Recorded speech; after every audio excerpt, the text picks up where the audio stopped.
જમવાની કેટલીક વાર છે, મને બહુ ભૂખ લાગી છે. હા જમવાનું રેડી જ છે, બસ ખાલી મારે મીઠું જ નાખવાનું છે. તો તું એક કામ કર, તું છે ને આ મીઠું નાખી દેજે અને હમણાં હું ફ્રેશ થઈને આવું અને પછી આપણે સાથે જમીએ. હા હું મીઠું નાખી દઉં છું, તું જા જલ્દી ફટાફટ ફ્રેશ થઈ જા, પછી આપણે સાથે જ જમીએ. જા તું. મમ્મીએ છે ને મને મીઠું નાખવાનું કીધું છે, લાવ હું નાખી દઉં. જો હું ભૂલી જઈશ ને તો પછી મને એમ કહેશે કે તને એક કામ સોંપ્યું તું ને એ તારાથી નથી થતું. તો લાવ હવે હું છે ને મીઠું નાખી જ દઉં. शाबाश देखना पड़ रहा है अच्छा है मैं अंधा हूँ મીઠું નાખી દીધું. હવે મને એમ કહી ને કે તારાથી એક કામ નથી થતું.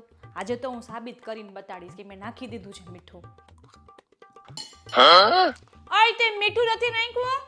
હા મમ્મી મેં મીઠું નાખ્યું છે. કેમ શું થયું? તો આમાં કેમ નથી મીઠું થઈ?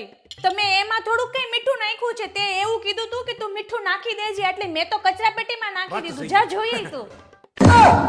એ નાલાયક, મેં તને ખીચડીમાં નાખવાનું કીધું તું, મેં તને કચરાપેટીમાં નાખવાનું નહોતું કીધું. તે તું ચોખવટ પાડતી હોય તો કે મીઠું કેમાં નાખવાનું છે મને શું ખબર? તારાથી એક કામ નથી થતું.